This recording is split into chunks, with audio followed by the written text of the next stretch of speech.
A very warm evening for one and all present here. Thank you so much for joining this show, Aura the Inspiration. From the deepest pages of history till the infinite years ahead, a woman is looked up as an embodiment of power. The power to create, the power to inculcate, the power to withstand, and the power to proceed. A woman standing indispensable as a mother, daughter, wife, sibling, and friend has also proven her vigor to perceive, compete, and succeed. To stand for herself, to commit herself, and to fight for her dreams is not an easy everyday privilege and does not come too easy her way. She needs to put in her extra zeal and push to ensure she's not stopped by any implicit pullback strings, be it societal, emotional, or customary. With no compromise to her family commitment and duties, and to succeed in her professional endeavor is a craving every young woman strives for. Here at Aura, the inspiration, we are attempting to get the successful women, both professionally and personally, talk on their journey. With heaps of excitement, let's begin. May I request Mrs. Susan Koshi, Editor in Chief, Presents, to deliver the welcome address. Priya. Aura the Inspiration is organized by Prime Point Foundation, along with its two initiatives, Next Gen Political Leaders and e-magazine Presents. Prime Point Foundation is a Chennai-based NGO founded in the year 2000 by ex-banker and communication strategist Mr. K. Srinivasan. Prime Point Foundation has 6 initiatives, namely e-magazine Presents, launched in March 2006 on the suggestion of former President of India, late Dr. APJ Abdul Kalam, to promote positive journalism. Education Loan Task Force started in 2010 to promote awareness about education loan, especially among students. Sansad Ratna Awards started in 2010 jointly with IIT Madras to honor top performing parliamentarians based on prescribed performance parameters. Digital Journalists Association of India started in 2015 to facilitate development of digital journalism skills among students and professionals. Digital Security Association of India started in 2017 to create awareness about digital security and cyber law among stakeholders. The most recent, Next Gen Political Leaders, started in October 2018 to develop knowledge and leadership skills among young political leaders from all political parties. Prime Point Foundation has been organizing series of talks and discussions, namely Sangamam, which is a fusion of great minds, Amuda Surabhi, an appreciation of Indian heritage, and dialogue with experts. And now, we introduce Aura, the Inspiration, the latest in the series. We are proud to introduce our special guest for this first episode of Aura, Ms. Ameeta Mulla Wattal, a global educationist. Ms. Ameeta Mulla Wattal is principal of Springdales School, Pusa Road and Kirti Nagar, New Delhi. And she is former chairperson of the National Progressive Schools Conference. She has worked in the sphere of education in a spectrum which includes creative arts, special needs education, communicative English, street theatre, women's education, peace studies, and curriculum development for over 4 decades. Ms. Ameeta Mulla Wattal is a recipient of the prestigious National Teachers Award, which she received from the President of India, Dr. APJ Abdul Kalam. She also received the Endeavour Award from the Australian government for her work in the area of Asia literacy. She has been recognized at the national and international levels with innumerable other awards. It is an honor, madam, to have you as our first special guest on Aura. Priya? Thank you so much, ma'am. And as Susan ma'am rightly said, I think we can surely not ask for a better start for the series Aura, which is going to be a very special to most of the working women who have high aspirations to do good in life, at the same time not to compromise on their personal front. So thank you so much, Ameeta ma'am, for being with us today, and it is a pleasure for us having you on board. And to quickly run you through what we'll be doing in this conversation, like we've got three sections in this. So section 1 for 10 minutes, section 2 for 10 minutes, and section 3 for 10 minutes. So the first section is called One Step Closer, where we're going to know a little more closer about you, which is not available on the Wikipedia or on net. And the second segment will be Tides and Rides, where we are going to learn more about how you had crossed your challenging phases. And the third will be Impression Intense, where you will leave us with your magical words for us to take across. So are we good to start, ma'am? Absolutely. Thank you so much. Before you ask me anything, I just want to say that I'm truly humbled by Srinivasanji for having invited me for this Point Foundation program called Aura, and the kind words of Susan in introducing me, and of course Gopal Srinivas for being an integral part of this. And Priya, how can I ever say no to you? The way that you are as a human being, so positive, so energized. It's truly so, as I again want to repeat, humbling to be an integral part of this program. Thank you, and God bless you. Thank you. Thank you, ma'am. Thank you so much. Ma'am, if you could just share a little more about your family. We know that you're from, army and a naval background, like your father in the Navy and your husband in the army. So could you just give us a little more about your family and how have you been raised?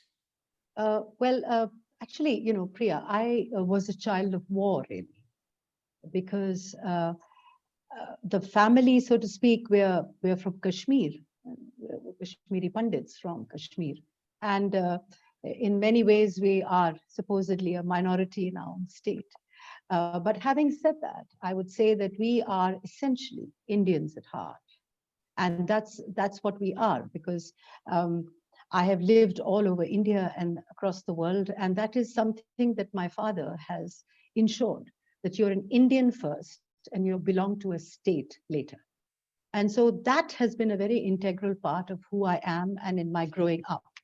And we came from a background of people who were essentially judges and who were poets, extremely well-known poets, and people from the judicial system. We were freedom fighters. In fact, my great-grandfather was part of the Hunter Committee, which got rid of General Dyer. So essentially, the Mulla family has been integral to a lot of government policies, to changes that have taken place in our country. Along with that, my mother is from the Haksar family.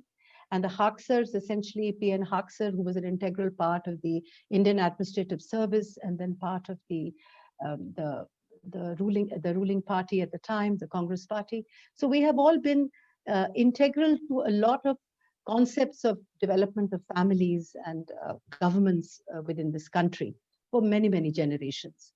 So my mother's family is from Kashmir. My father's family is also from Kashmir, but we have never lived there.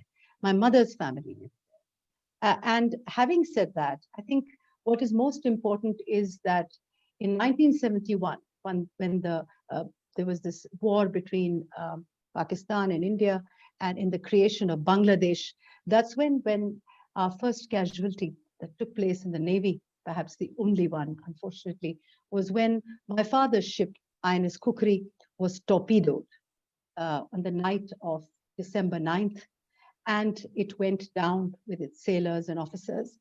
And that's when my father got the Mahavir Chakra, because he saved the lives of innumerable sailors and innumerable officers.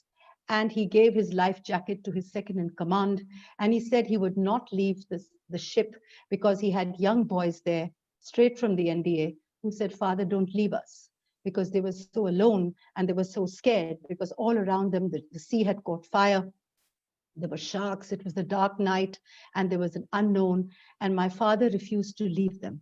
And he sat down on his chair and he went down with the ship. And that was the last sight that anybody had of my father.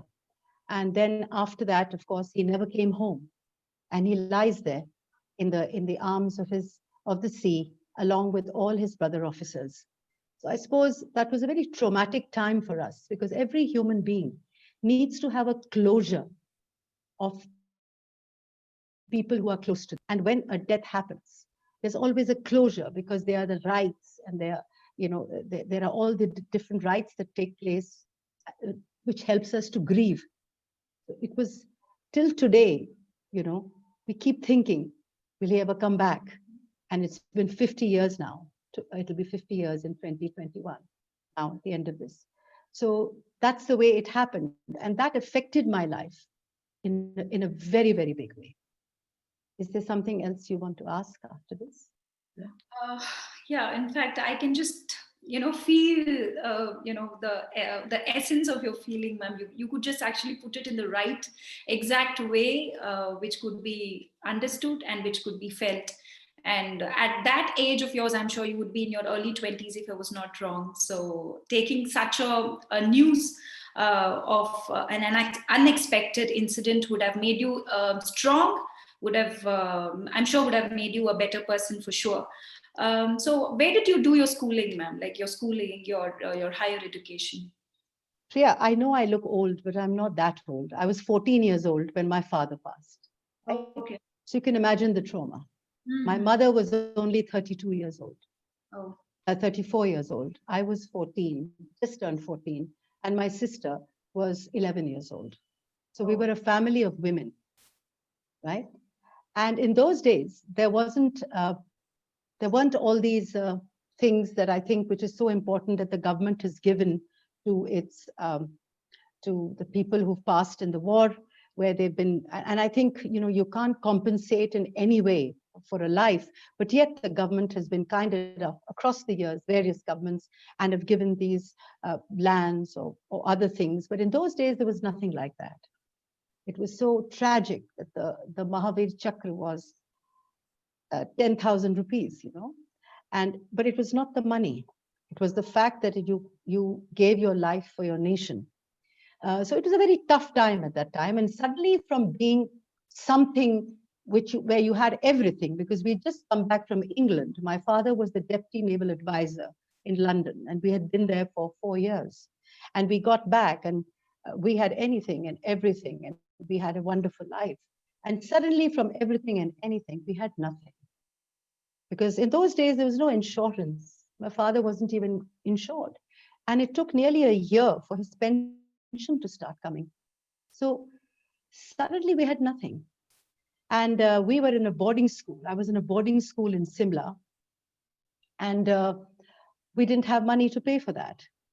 And so I was on a scholarship. And then my mother spoke to the nuns, and they were kind enough to say that if Ameeta gets a certain amount of marks, and she can carry on. And so I was consistently trying to do that. I used to give, so I wanted to retain that education because I felt that it was good for me, and it was an expensive boarding school. And so I got onto a scholarship, and I was consistently trying to just beat that number, which was a tough thing, and side by side, sort of making my own pocket money by giving radio programs at that age in Akashvani, Simla. And I was also a national table tennis player from my state. I didn't do too well at the national level, but at the state level, I was number 1, and I was sent to the nationals. So we used to get things like eggs and shampoos and other things to sort of carry on. And my mother was a remarkable woman. She looked after all the cookery widows who the cookery had gone down. The Navy came up in a big way and supported the cookery widows in Mumbai. My mother supported them in different ways. And then finally she came and settled with us in Simla, where I was. And we were in a very small one-room house, sort of rented place. And the rent, I think, was 100 rupees. And it was very cold, and the pipes would burst in the winter. And we had to, get the bukharis going with the coal. And my mum did all the domestic work herself, because anybody who helped you would leave and go away because of the snow. Those are very tough times. And we used to walk on the Forest Hill Road to reach the schools and to reach the college where my mother was studying and doing her TTC. Because before that, she was a journalist, and she had her own magazine. She had a magazine which was one of the first in the Indian English magazines for women called Beads and Bangles. This was between the Femina and the Eves. So this magazine was also used for in-flight magazine for various aircraft, especially in those days, it was only the Indian Airlines and such. And suddenly her whole world also collapsed and she came back and she was with us in Simla and we led a very tough life. But we had each other. It was a household of women, you know, and we thought that we must carry on. And yeah, so it was not easy. And so we were in that. I Yeah, so I didn't have an idea of all this, ma'am. But how beautiful is it to have you on the first episode of Aura, where you have actually been raised by a mother, like, and then you had all that women power around you, and the respect for where you stand today from where you have started, ma'am. Like, high respect for that, and I'm sure we're going to learn more from your experiences. And how did you choose to be a teacher, ma'am? And were you a teacher, or were you in the administrative part of it? Like, you had, because you're the principal right now, so. So I must tell you this, that you see, when the war happened and Papa's ship sank, at that time I was deeply influenced by that action, by him and by the entire action, because my father was not a penny in the slot hero. He was a man who his whole life was an extremely talented and extremely strong personality. And I realized that if wars are made in the minds of men, then it's in the minds of men that we have to find peace. And at that age, I realized the only place which really affected people was in school. And you won't believe it, Priya, but it was at the age of 14, I thought I'd become a teacher, because I thought I would influence people a great deal. Because I felt, uh, as I started growing, I realized that basically learning happens between 4 and 14 or 6 and 16. The rest of it is merely experience. And in my own life, I saw that. All my learning was as a result of my father's teaching and what I picked up in school. The rest of it actually didn't happen because I did an earn and learn program. I never did formally attended colleges. I did everything through correspondences and uh, courses.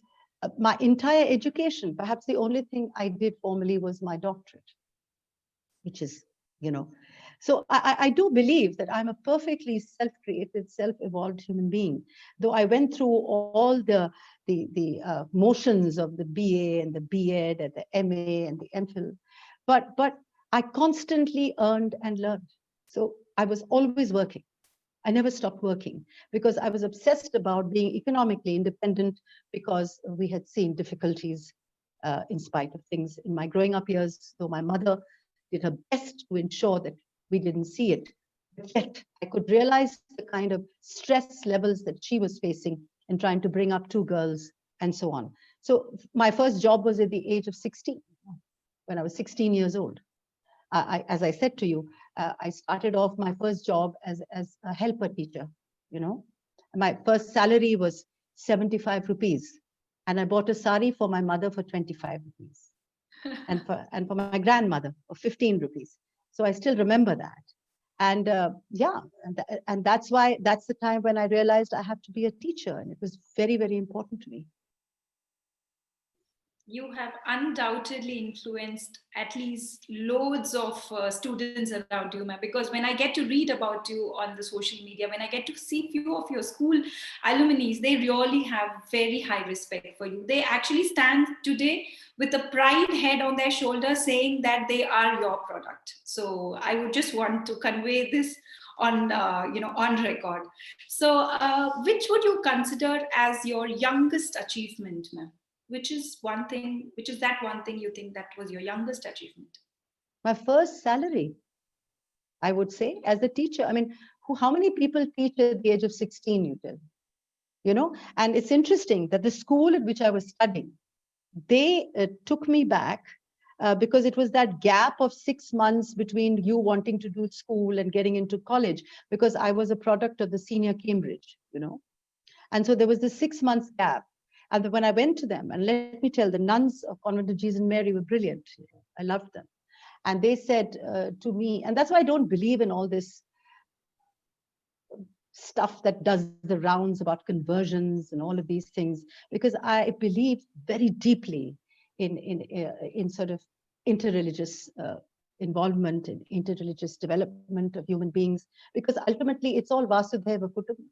We are a family. Rest of it is incidental, is the way my father taught me. And so they offered me a job to teach class 11. In those days, class 11 used to be the highest class, in our time. And class 11, and I was teaching Macbeth, Shakespeare, because I loved theater and I was very good with the language. And so that was my first job. And I was made the class teacher of class 2 and the English teacher of class 11. So I was very proud of myself because I was 16 years old and I felt very posh because I was with the other teachers who had taught me, So that was a huge experience because at that age, what else is in the mind of a child? The teacher.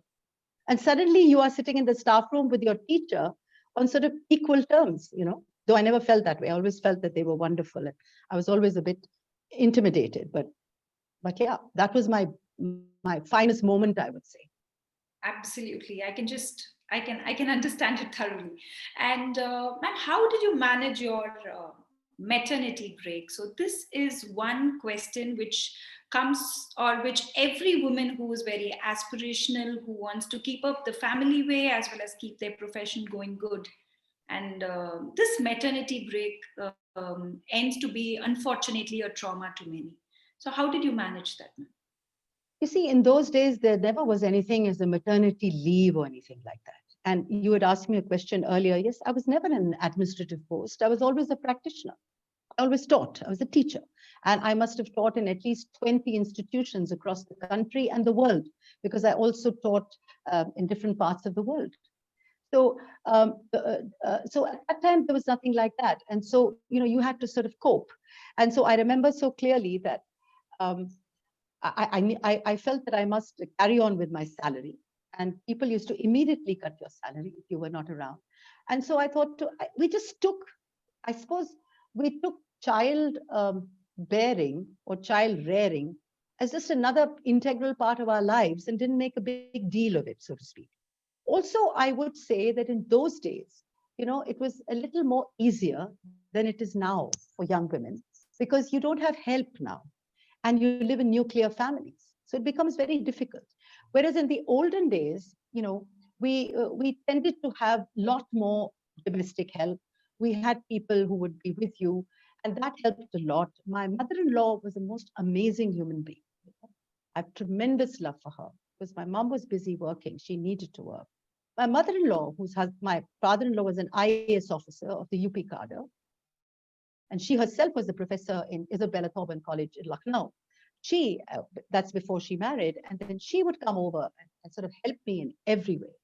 An amazing woman.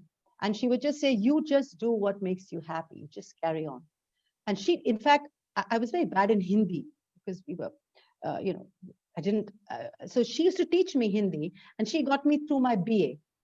She taught me Hindi because that was a supplementary I had to do for the graduation, for the honors course. And she got me through that. So I had a lot of support from, I always feel that Papa passed and one door closed. The other door opened because I married also very early. I married at the age of 18. Okay. Yeah. And so she was there. She was my surrogate mother, I would say. And so she helped me. And so throughout, I got a lot of sustenance from her. Whenever I needed any help, I would just give her a call and say, Mom, I'm having a difficult time. Would you please help out? And there she was. So I think it's very important to keep relationships going with the older generation in the family. And today, because of nuclear families, we've sort of cut away and we have distanced ourselves from a lot of goodness that can come from relationships. Absolutely. So that was fortunately at those age, ma'am, when you had your surrogate mother, as you rightly said, who could actually help you realize your dreams and give you the strength to run. How about the women who are aspiring today, given the situation of a nuclear family? And that gets them into a depression, because yes, most of them are educated, most of them, when they study, they are ambitious, they want to do something in life. And how do they manage this phase? I always tell young mothers, because I'm always dealing with them in the capacity of a principal that I've been for nearly 25 years now. And I always tell them this, that, you must work. You must never give up your job. And I think that's very important, because I think that child rearing is something which is a choice that both the couples must make. It's not just the mother. I mean, she is the one who bears the entire the process of the child, but it's a joint choice. Now, if it's a joint choice, it's very important that the man must come into that space, and he must be ready to take on certain pressures and certain challenges that may come along with this space. And I think that's where understanding in the marriage is very important, because when you're bringing in a third member into your family, it's very important that the two of you should be on the same page. Because I've often felt that, children are born as a necessity sometimes for whatever reasons, because everybody feels, you're married, you must have a child. But then if you must have a child, then you have to be accountable for that child. And only one parent cannot be accountable for that child. And so I submit, and I make this humble submission to all young couples out there. You want to bring a child to this world, please do it as a joint venture. Yeah? I hate to use this word venture, but that's how people talk these days. Do not let it be just your wife who takes leave because the child is sick, who takes leave because she has to take him to the dentist, who takes leave because she has to take him to coaching, who takes leave because he has colic pains. Why? You have leave too. So it's very important. And I feel that perhaps the paternity leave of the man should also be extended a bit, and not just 15 days. And I think people should give some paternity leave to the male also. So a woman and a man today are a team, and they have to work together as a team. Otherwise, it's a very lonely and difficult place out there to be. You may as well be a single mother. It's not fair on you. It's not fair on the mom. That's what I. Perfectly put, ma'am. I completely agree to it. Thank One you more so thing, Priya. I think every organization must have a creche. Even in my school, I've created a creche. So to the point that if I had teachers who were having difficulties because they had no one to help them, because they had moved out from where their in-laws were, they were nuclear families, I would say the moment your maternity leave finishes, you bring the baby with you. Bring the baby to school. I had another place kept over there so that the baby could be there. So we could have some help who would help out while the mother was, teaching, and then she would go back and maybe, look at the child during periods, free periods. I think every organization that hires women must have a creche. That must be, and that should be a government rule. Yes, ma'am. I think that's perfect to hear from the leadership, because it is essential for the leader, which I may say as a principal of an organization institution. It is you who have to take a stand that you just cannot let go a woman of her profession just because she chose to have a child, which is unfortunately happening in few organizations. They are very skeptical in taking women on board for the only reason that she may not be able to extend her long hours, post she decides to have her, extend her family. In fact, unfortunately, there are few organizations which ask a question: are you planning to have a child? When soon are you going to have a child? So I feel this is very intuitive. Like, you just cannot get into their personal space of asking even if they want to have a child. So you very rightly put, probably having a creche in your work area will make things easier for women to work henceforth. So we've got one last question in this segment, ma'am. So there are times which I myself faced, so I should accept it with grace, that you get into that emotional crucifixion mode, that even if your child is ready to take that space from you, sometimes you feel that you're not doing justice to your child, being a little far. I chose to take a complete break of 2 years for my son, which I'm not doing it for my daughter. I'm being stronger now, but still, that emotional crucifixion, self crucifixion sometimes, and societal also. Like, your family looks up to you, like, okay, the child is only 8 months, like, she's going to work. So at this point in time, how important is the strength of the woman there, ma'am? Like, how do you take a call there?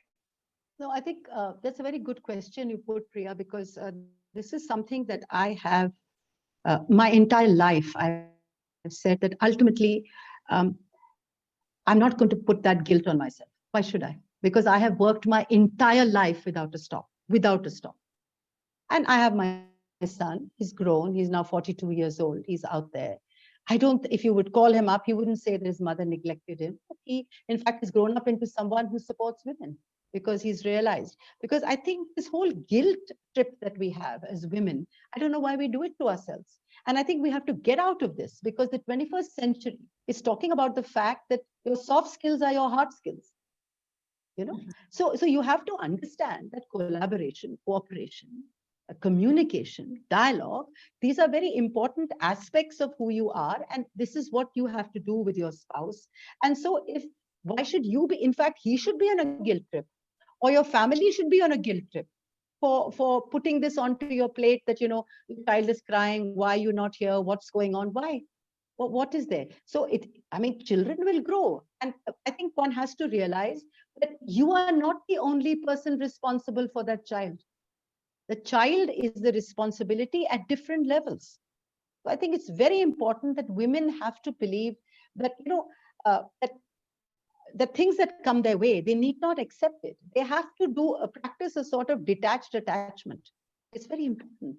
And perhaps it helps me because I believe in the duality, the Advaita Vedantas, where you talk about the effect and the cause, and the duality of the effect and the cause. And I think it's very important that we are all in this huge cosmic soup together. Why should you think that you're the one who has to be the mover and shaker of everything? Why give yourself so much of importance? Don't be on a guilt trip, please. Let others be on a guilt trip, not the woman. She's doing too much in any case. Oh, great. I wish I heard this a couple of years before, but thank you so much. I'm sure it's going to be helping a lot of women who are going to hear it through. So with this, ma'am, we finish our first segment. So now we're going to the second segment, which is going to be tides and rights. And I'm sure we're going to have loads to hear because I'm talking to somebody who has started her, if I may say, the struggle to prove herself right from the age of 16. And she's, God bless, continuously proving herself with the highest metal possible. So tides and rights here, we're going to ask about your challenges, the way you had tackled it, and much more. So the first question, the biggest challenge as a working woman you faced? My biggest challenge was that I was married to an army officer, a paratrooper, fantastic guy, great support. Again, a great support. I've been married, touchwood, 45 years now. That's a long time, 46 years. And the biggest challenge I faced was that everywhere I went, I worked. But I made up my mind that I'm going to be with my husband. Otherwise, why would I marry? I somehow believe that you must be with, if you're married, then be together. Today, it's a difficult situation. There are people who have, one is in another city, another is in another city. But perhaps I was a bit of a dinosaur. I'm from the old school. And I thought that for me, relationships have always been very important. And so I felt that if I must be with my husband, because I think he's the best friend you have. And it's a very competitive world. You need someone to, watch your back. And so what would happen is that every time he got posted somewhere, I would have to start from scratch. And here, I would reach a certain level of competence or of acceptance or of, well, I won't say notoriety, but a big celebrity in a particular place for whatever I did, because I worked very hard. And I was just about established. And then again, the posting happened. And again, I would come all the way down. I mean, I just went crazy trying to prove myself in every single organization I went to. And I had to deal with so much of mediocrity. I'm sorry, this sounds, I'm saying it with all humility, please. Do not misunderstand. I had to face mediocrity because since I was a new person in a new organization, I had to go all the way back again. And again, prove myself amongst people many times who are mediocre. But I had to constantly walk that tightrope because I couldn't upset people. See, if you want to be a team leader, or you want to upset people, you can't walk over people who've been around for 30 years, 40 years in organization and say, well, here I am, I'm going to be introducing myself, put me right on top. But that taught me a great deal. It was my biggest challenge, but it was my biggest teacher. Because through those years, I made some fantastic relationships with people. Because as I evolved as a person, they realized my worth. And they realized that I never made them look small. Or they realized that I never tried to make myself look bigger. And that helped a lot in my evolution and learning from other people, watching them and learning them. So yeah, that was my biggest challenge. So every single place you had to start from the beginning and climb the ladder. And will that not create frustration, ma'am? Like, will that not? Well, I was not frustrated. Uh, I was constantly changing track. Like if in a particular organization I did something, in another one I would take another. Basically, it was all education. I was working in education. I was working at college. In the college, I worked in Hyderabad. I was working with the St. Francis Degree College. It's a part of the Osmani University, if you know Hyderabad.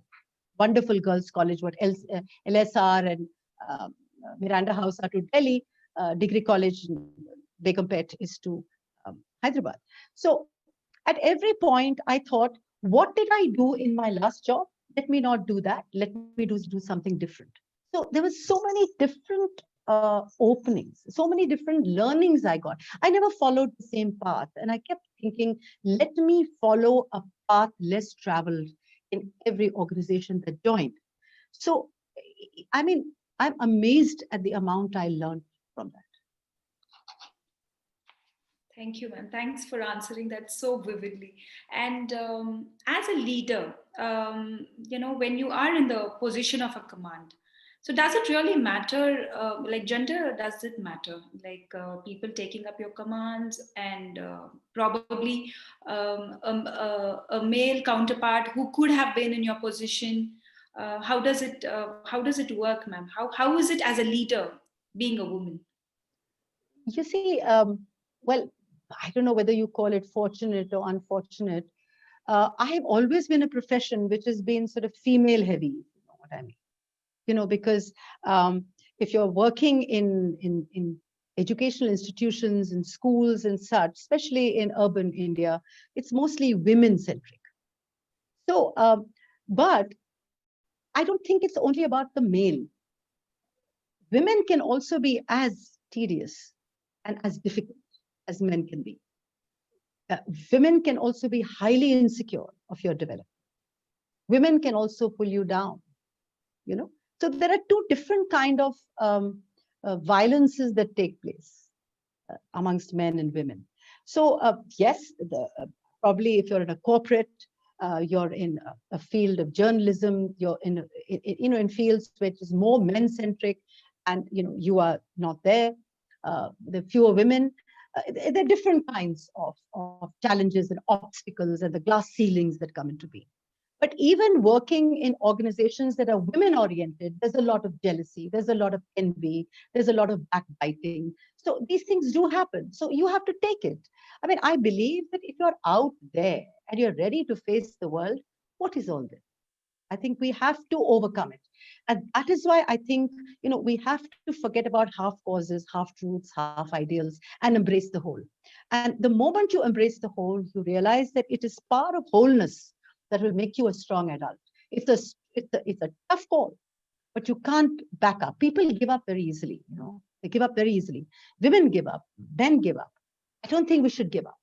And I think somewhere, if we don't give up, we're able to, overcome that obstacle and get onto that space that you want to be. I mean, I faced innumerable times, but I just don't give up, just don't give up.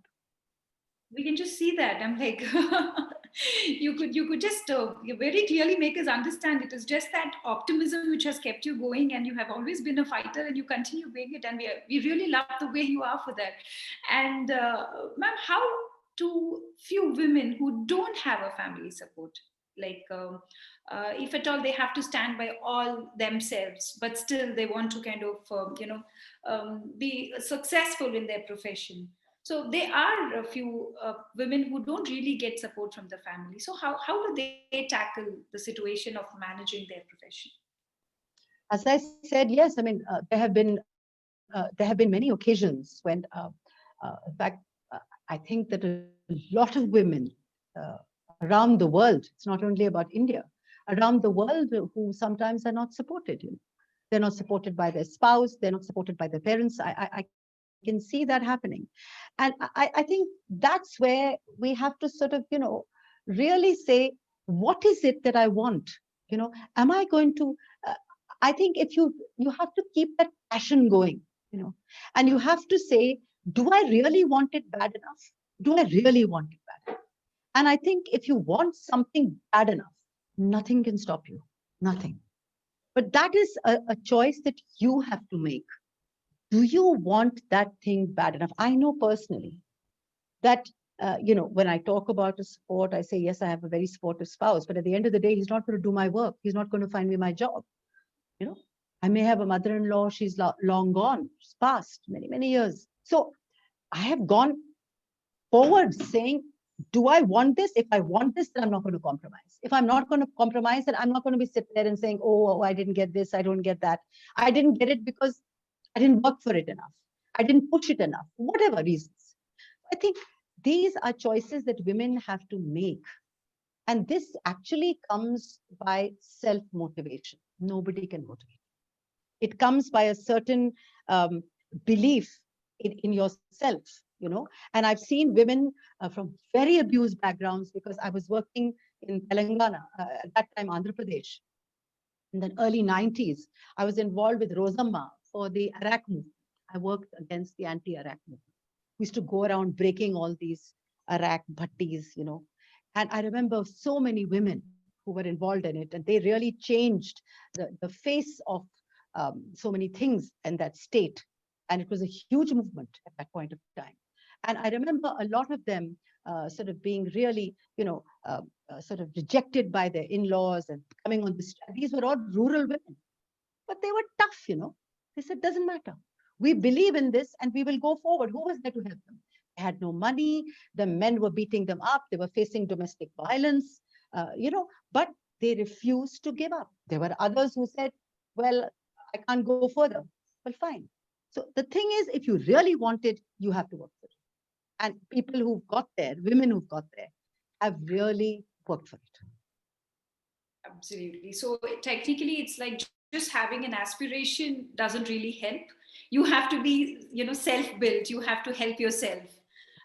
Yes, ma'am. Thank you so much. And last question in this segment is, in the leadership role, tell me one critical experience of yours which you feel really proud of handling it, and you have really handled it very effectively.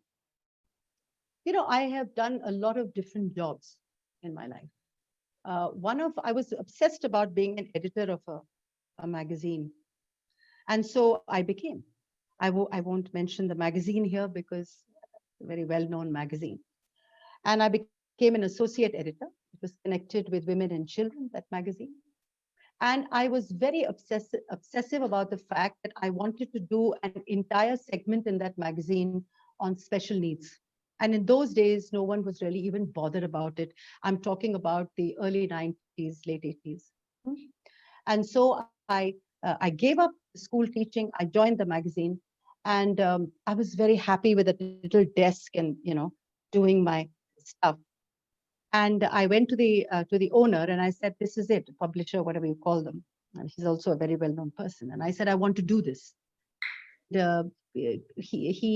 He said, "Okay, I'm not very happy with it." I said, "No, you are dealing with children's issues. You're dealing with issues of young people and parents and so on. We must do it." And he kept, hedging and hawing. But I went ahead because I thought that I had that freedom as an associate editor. And I was very pleased. I did this huge section. I went ahead with it and so on and so forth. And then I went off I put the magazine into print. It came into print and I went off somewhere, I don't know, for a pilgrimage, I think, because I was so pleased with myself. And when I came back, there was no desk and there was no chair. I'd lost the job. I got so hopping mad that I don't know whether I should say this, but I was very proud of myself because I got so hopping mad. I went there and I removed everything from the computers.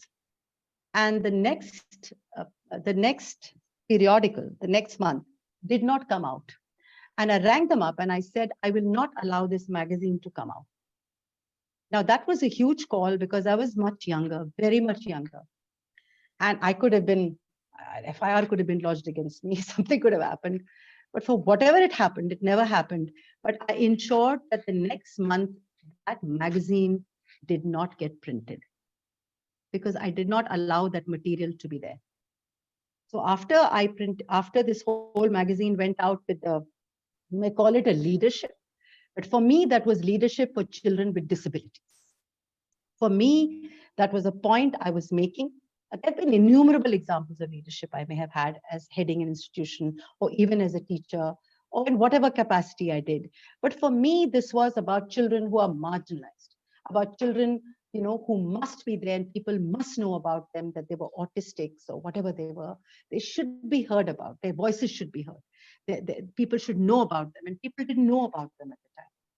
And so I took this action. Yeah. Thank you, ma'am. That was like that. You showed us a movie picture in front of us. People are scared of me, Thanks. In fact, I'm sure you wouldn't have shared this before in a public forum. So we are privileged to have this closer side of yours. So with this, we come to the last segment, which is the impression and intents. So technically, the entire other two segments have also been much of impression and intents take backs. But first thing which we would want to know in this is how to maintain and keep up the spirit and strength. I think it's very, very important to believe in yourself. Because you see, nobody else can believe in you. Somewhere or the other, people will lose faith in you. Some people may just reject you. Some people may be insecure about you. I think you have to believe that you, like everybody has a special place, you have been placed there for a purpose. There is a purpose to your life, pleasure and happiness, they're incidental. So, pleasure is very transitory. Happiness, maybe it gives you a certain meaning. But the greatest thing that you require is the purpose in your life. What is the purpose of your life? I mean, it's like, who will cry when you die? Sort of, So have you done something for the other? What is the other in your life? It's so easy to do things for your family, for your mother, for your father, because they're an extension of you. Have you done anything for the other without expecting any returns? And I think sometimes you may have to even leave a person that you love because it may be toxic. So for the purpose, you should do everything. And if you have a purpose in your life which is beyond your immediate self, beyond your immediate level of comfort, beyond your immediate family or your friends or your extended family, I think that is what should make you a very different person. Keep it going. So one more thing, ma'am. Now, is the society prepared? Because you have an extensive exposure, about 45 years, in the industry. Are we prepared for women getting, working women in the society? Are we acceptable to working women in the society? And are we neutral? Are we looking at in a neutral factor when it comes to the counterparts? Why are we bothering about whether we are accepted or not accepted? Who cares? You should be acceptable to yourself, and you should make your own path. I can see that it's happened. I mean, you have to go forward. Why are we waiting for someone else to open our door? Why are we waiting for somebody else to accept or reject us? Who is society? Who is this great Samaj? वो खड़ा है समाज अंधा बेनाम बेरहम जो कभी हमें समझ नहीं पाया. What rubbish? Who is this Samaj? Women have got over so much. They're most amazing. They've got over from Sati till today. What have they not borne? But they're there. They're great examples of women who stood up, you know. And so I refuse to accept what society wants from women. And women should refuse to accept. They should say, do I have a purpose? Do I have potential? If I have potential, if you don't have it, then create it. You have it, then you have passion. You live out that passion, and that passion should be for a purpose. And I think the world is an oyster of a woman. She's far more communicative. She's in many ways, she has tremendous emotional and physical strengths. In many ways, she outlives people because of the kind of strengths that she has, you know. And there is a lot of comfort that women give to people in different ways. And I'm not stereotyping women, because they also give strength and they also give comfort. So it's at two levels. So I don't think we should ask ourselves this question at all, that am I going to be accepted? Does society accept me? Forget about it. You just answered my next question, where I was about to raise, because we say women is a power. On the other hand, we say women is, symbolic to a flower. So I'm like, how come power and a flower? So I'm like, you just got it right, because we comfort at the same time we have the power to run. Ma'am, quickly, I'm going to ask you a few questions, which I know I can't test you though, but given this opportunity, I don't want to let it go either. So I'm just giving you a topic in which you could just give me one word for each of it, ma'am. So it's probably like a rapid fire. So can we start? Yeah. Sure. Your role model. My father. Your strength. Compassion. My compassion. Your hobby. Reading. 3 essentials for you every day. 3 essentials for me every day. 3 essentials for me every day is breathing through meditation. It's the nearest thing to prayer. Breathing. Breathing, meditative breathing, music, and conversation. How to keep up optimism? Just the life is fabulous. It's fantastic. That's it. Your vision? Understanding, acceptance of the other. When do you get satisfied? I never do. Who is Ameeta Mulla Wattal? The daughter of Captain Mahendranath Mulla. And a man. Yes, Pardon? Sorry, please continue. I mean, a man who, till today, I have, I've always believed that the way that he lived and died was so phenomenal that anything I do, I'll never be good enough, because I'm not dead yet. When I'm dead, it'll be too late in any case. So it's a consistent striving upwards for the kind of value systems that he instilled. Your message? My message. Again, I'd say what he told me when he gave me the first book called the Rubai, Umar Khayyam's Rubaiyat. At the age of 12, he gave it to me. And he said, I want it learnt by heart in 1 week's time. So I know the Rubai by heart. And on that, he simply wrote, to thine own self be true, as the night the day, and then thou canst be false to any man. These were not his words, but he wrote that. And so I said, just my message is, be true to yourself. That's all. Wow, ma'am. Thank you so much. It's just been a pleasure. And from our side, we just wanted to give you a small surprise. So Srini, can we do the screen sharing? Good to be on your show. Hi, and under your aura. I told Priyadharshni that you can very well caption your show as Ameeta, because for me, Ameeta and aura are both synonyms to each other. How nice to be here. Ameeta, you may or you may not know that your positivity, your energy, your enthusiasm are simply infectious. for the people around you. I'm lucky to have you as my friend for many, many years. I admire you for several things, but let me pick out the two.